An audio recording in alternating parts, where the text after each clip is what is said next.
All right, so what I'm going to do is try my best via video to show you the difference between the two different styles of blending tools. So I've just made a rainbow background with blending tools. The one on the, well, this one here was used with the blending brushes. It's a softer, lighter look. This one here is with the blending foam, and to me it gives a bit darker, no, I did that backwards. I was looking through the computer screen. So it's hard to see in the screen. I'll maybe hold it up closer. You can kind of see it's like a lighter coverage, but the color is still from a distance like quite intense, but it's a not as harsh of a coverage I find with the blending brushes, whereas the foam, which is this one, from a distance almost looks a little bit lighter, but up close you can see it's got a more full coverage. There's no white showing through. It's a pretty dense coverage in my experience anyways. So that is two little rainbow backgrounds I made. I also wanted to show it used with a stencil. So I cut this leafy stencil, which I thought was really pretty. And I liked it because I could twist it and layer it, which is what I've done here. So I've taken the stencil and inked it with pink, and then, let me see what direction. So I would have laid it like this and inked it pink, and then I spin it 90 degrees and inked it again with orange, which gives this really beautiful background. All you would have to do is add, you know, a sentiment in the center, and that'd be a beautiful card base. Very simple, very easy card base. That just requires paper, a stencil, and some ink and ink blending tools. So I am going to move these off to the side and get started. So you, again, I'm recording this, so feel free to just craft away and sort of keep me on in the background while I do this. I'm going to take a piece of paper, and I'm going to take this stencil. And if you have the Pixie spray, I forgot to bring Pixie spray home with me, so I'm going to tape this stencil down. But if you have Pixie spray, I would definitely suggest, if you're trying this technique at home, to use Pixie spray to hold your stencil in place, because it is a much nicer experience to stencil when your stencil actually stays where you want it to. Sorry, what is that? I've never heard of that before. Pixie spray? Pixie spray is a temporary adhesive that you can spray on the back of your stencil, and then when you put your stencil down, it will stick to your paper, but it doesn't leave a residue, and it doesn't rip or tear. Oh, Karen Magnuson is holding some up if you can find her screen on your Zoom call. It's just a can of spray, and it's magical. It works wonders. If you like stenciling, if you like using stencils, it is a must in my opinion. It's an excellent product. I didn't like my Pixie spray. Really? It wouldn't come off my stencils. The one stencil I used it on is pretty much ruined. Really? Like it Yep. left a residue, or? Yeah, it left a very sticky residue, and my stencil has stuff stuck to it all the time. Well, that is a big bummer. Yes, so I only used it the once. I never used it again. Right. Well, yeah, of course. Monica, can I just comment on that?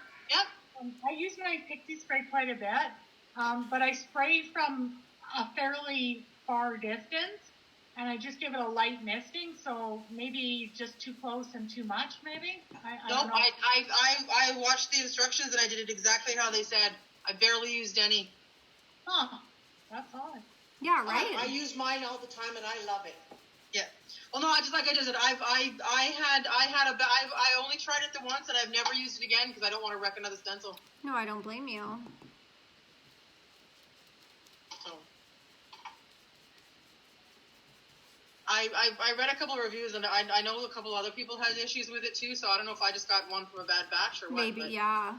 Sometimes that happens with products. I've never used it again. Maybe it's a product that you actually need to freeze so that it's not too sticky. You know, Yeah, that's right. Well, you would have thought mine would have probably frozen because of setting it up here in the wintertime, but I don't know. Yeah. No, that's a bummer, Monica. Just thought I'd share that, just so people are aware. Right, the possibilities. But yeah, I don't know. It's yeah. But it could also be just me, because I know lots of people said that was fine. So maybe, who knows? Maybe it just didn't like me. Yeah, no, it's hard to say because I'm speaking from experience. I love mine. It didn't wreck my stencil at all. But that's not to say I don't believe that yours did. Like I fully believe that happened to you. I just wonder why. So do I. No doubt. Chantel, Yeah. that brush you're using there, Yes. do you guys sell them? Yeah, it comes as like a big set. So I don't know how to show this because this box is open, but it like comes as a full set. You get 10 blender brushes and all the handles are different colors so that you can have, you know, a blender brush for your dark blues and a blender brush for your light blues and a blender brush for your pinks and for your reds. So it comes with 10 different brushes in the set. So would you use the same brush on your different color pinks? Yeah, and you can sort of clean it off in between. Like, you don't have to dip right from one to the other, which, I mean, you're more than welcome to do. But you can clean it off, either just brush the excess off on paper or physically actually clean it off in between. But yeah, the concept is that it's like this one would be for all your pinks. This one would be for all your oranges. Okay. Yeah, and then you can buy like a stand, like a holder that holds them all. Let's see, I think there's a picture of it on the back of this box. Yeah, I can see it, yeah. Yeah. Oh. Now, are they sponges or brushes? No, it's a brush. It's a brush, okay. Yeah, it's like, I don't know if you can see that, but it's Oh, yes, I see, yeah. bristles of a brush. And it's Okay. very, very nice. I will in a minute when I've done this stencil, I will show, I'll just do it really quick right now. The difference between this and the foam. So with the blender brush, I'm just gonna go along the edge of this paper. Neither is bad, like I like both styles. Like I'm sure in the past you've maybe used the Tim Holtz foam blender. So I'll just try my best. I'm not the greatest ink blender in the world, but I will try my best to represent to you the difference between the two of them, what they look like, and then you could determine for yourself which you preferred. I find I get harsher lines with the foam than I do with the brush. Oh, yes, yeah. So I'll try and get as soft of a line as I can on the other side here. Chantel, do you know how much the set is with the stand? The set is $70. The stand, I will, as soon as I'm done this, I'll look it up because it's online. I'll look up the. The stand is $25. Thank you, whoever just did that for me. And you said there's 10? 10 brushes, so they're $7 a brush. Like you have to buy the full set, but yeah, you get 10 of them for $70. And then if you're a member, you get your 10% off too. Okay. So I don't know if you can see the difference. Yes, yes. So that's with the brush, with the bristles. It's a much softer look than with the foam. There's a time and a place for both. Like I still love my foam, but I don't know. There's just something about that I just really like. Yeah, I like that. Yeah. Very nice. Yeah. Thank you. You're very welcome. Chantel, Yes, I have a question for you. of course. So what about the difference between those brushes, like the bristle brushes, and the Tim Holtz bristle brushes? Like his retractable one, or which one do you mean? Yes. Well, those ones are not like this. Like this is, I don't know if you can see like the shape and size of it. If we're talking about the same ones, I wouldn't even use his bristle brush for something like this.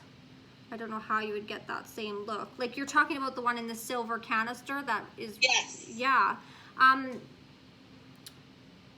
don't even know. To me, they're totally different. I wouldn't even try and do like an edge thing like this with that tool. So I don't even know how to tell you. Maybe what I'll do is I will try and get one here tomorrow, and we'll do this same thing where I use them both and we see what their difference is. Okay. Because to be honest, I haven't even used that tool for this to be able to know how it would compare. So we will experiment with that tomorrow, if you can wait till tomorrow for that answer. Perfect. Chantal, can I chime in on that? I would love that.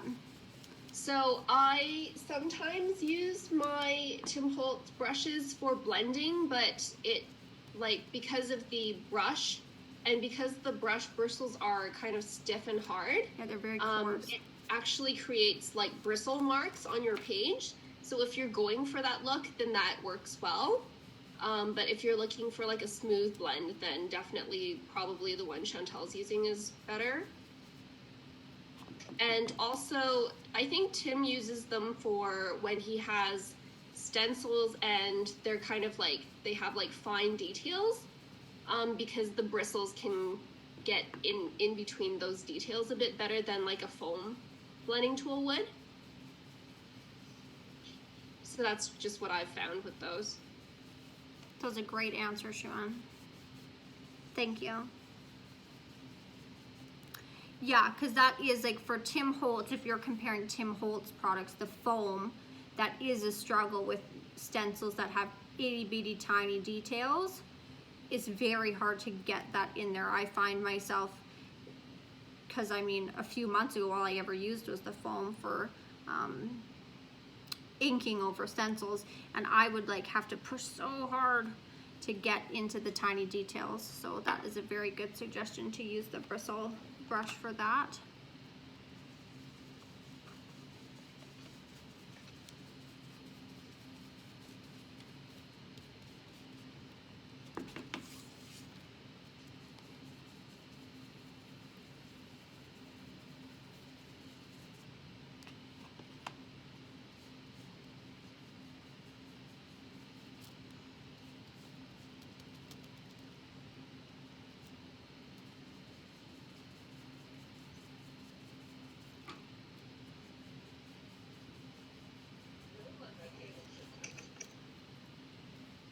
Shelly there. Shelly, are you still watching?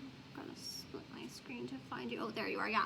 So, for example, Shelly, I don't know if you can see, but this stencil, so even though I've taped all four sides down, so the whole stencil itself is held down, because it's not sprayed with that pixie spray, these little bits aren't held down at all, so I'm finding it very hard to ink over this portion without, like you can see here, I wrecked, like it's not a clean image because this piece keeps shifting while I ink. But if it was sprayed with pixie spray, it would just, I could go over this delicate bit that's not taped down and it would stay flat while I inked it. Do you do lots of stenciling? Me? Yeah, you. I've never done one in my life. No, never? Well, no, because I stick with scrapbooking and simple stuff. Right. Well, maybe you should try that for the new challenge tomorrow morning. Maybe you should use that new stencil you got in your goodie bag. Yeah, I don't have any pixie spray. Well, that one that I gave you is not an intricate one like this. You'll have no problem using it without the pixie spray. Okay. Yeah. It's just, You don't have to use pixie spray with stencils. no, you definitely don't. You don't. But the stencil for tonight, in the package, there's some like sort of tooth-like projections. So I bent it. Is there? Just careful. Yeah, Right, just I because of the forgot. castle spires. I remember now. Yeah, so just be careful. Or maybe do like, who was that? I can't remember now. Who did just the fireworks. Just use the fireworks part of the stencil. I have stencils, and I was trying to sell them actually because I just don't use them. Well, I mean, if it's not your thing, it's not your thing. But you should at least try it first before you make that decision. Oh, okay. You can't just throw in the towel before you even tried. Well, you can only have so many things to use in your craft room. 100%. But they're already in there, Shelly. You already have What's them. that? They're already What? there. You just have to use them I now. know. But you don't want to see my room. It's pretty. You should really try using them, Shelly. That's probably the number one thing I use the stencils. Really? Even for scrapbooking, yeah, they're not just for mixed media and cards. They're great for scrapbooking. Agree. Definitely stencils all the way. And the beauty thing is that they take up very little room. Exactly. You can have a stock of 100 stencils, and it's still like just like that. You know what I mean? You'll get rid of them and sell them at a Treasured Memories garage sale, and then wish you hadn't sold them. And you do so much with them. Just talking for a friend. Right. Not personal experience. No. I was told. All right, so ladies, I have done layer 1 of this stencil. And now what I'm going to do, that is really pretty. So this is kind of like, you should never do what I do, but I still had orange on my stencil from the second layer of this one, and I didn't wash it off. So it's kind of like pink and orange because it was dragging the orange off the top of the stencil with it. So it's already like a dual toned kind of color, but you see how soft the edges are with that blender brush? It's a very soft look. But now, so I'm gonna take that stencil that I had laid this direction, I'm gonna spin it 90 degrees and we're gonna add a second layer. Hey, Chantel. Yes? If you don't have that sprayed, you just hold it down. Well, I see you have tape or something. So the whole stencil itself I'm taping down. But again, because this stencil has these flimsy parts, taping it down doesn't help that. So you just have to be conscious and move your blending tool or finger dabber or foam or whatever you're using. Just make sure you're going with the flow of the stencil, not pushing against it. Does that make sense? Yep. Sure does. And that will help you a little bit. And then yeah, just with your fingers try and hold it down as best as possible.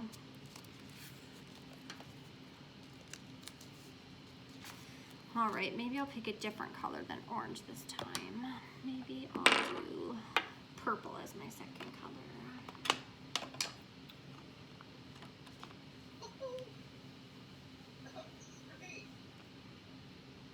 Let's do the picture you picked.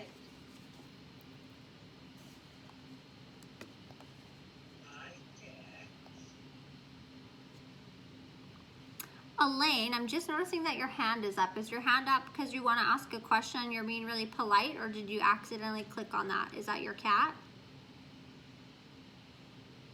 I'm going to assume your cat just put your hand up for you. If you have a question, feel free to unmute yourself and ask anytime.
Hey Chantel, I thought you were adding orange this time. You're adding pink again. No, I'm adding a purple this time. I did pink and orange last time, and then I wanted to get wild this time, so I added purple. Cool. Yeah, I'm getting crazy over here. Hopefully it looks nice and it's not, that the purple's not too dark, but we'll find out soon, the big reveal.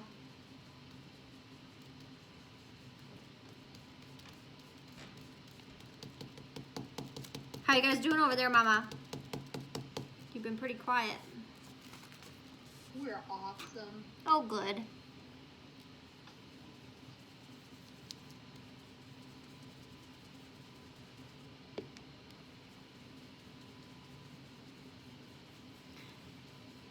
I'm very excited because tomorrow my girls are sleeping over at my mom's house and they're going to participate in the virtual crop. So my children will be here tomorrow for some of it. I'm very excited. Cool. Yeah, I can't wait. They've never done a virtual crop before.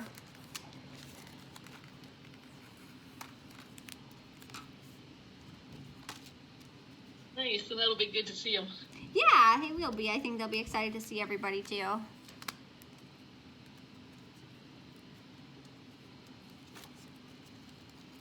Scarlett just asks me basically like once a week when she's gonna get to work again. She loved teaching the make and takes at the crops when we had them at the store. Yeah, exactly, hey? Yeah.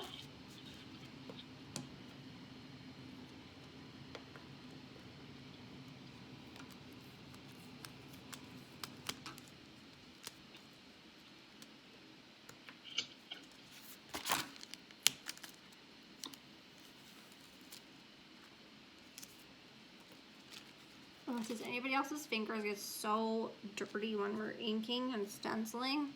Leaving so many fingerprints on the back of this paper.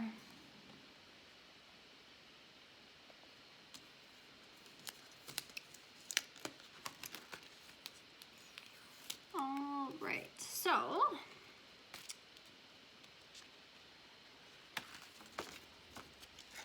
then I would trim it down like this one, how I trimmed down the white edges after, but that is the pink and purple one.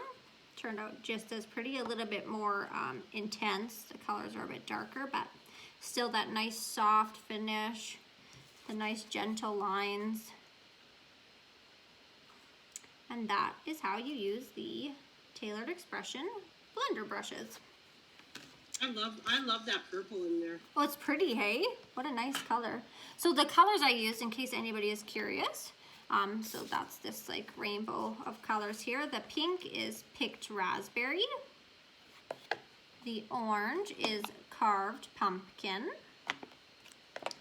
The yellow, I chose fossilized amber. Green, I like a nice bright green, so I did twisted citron.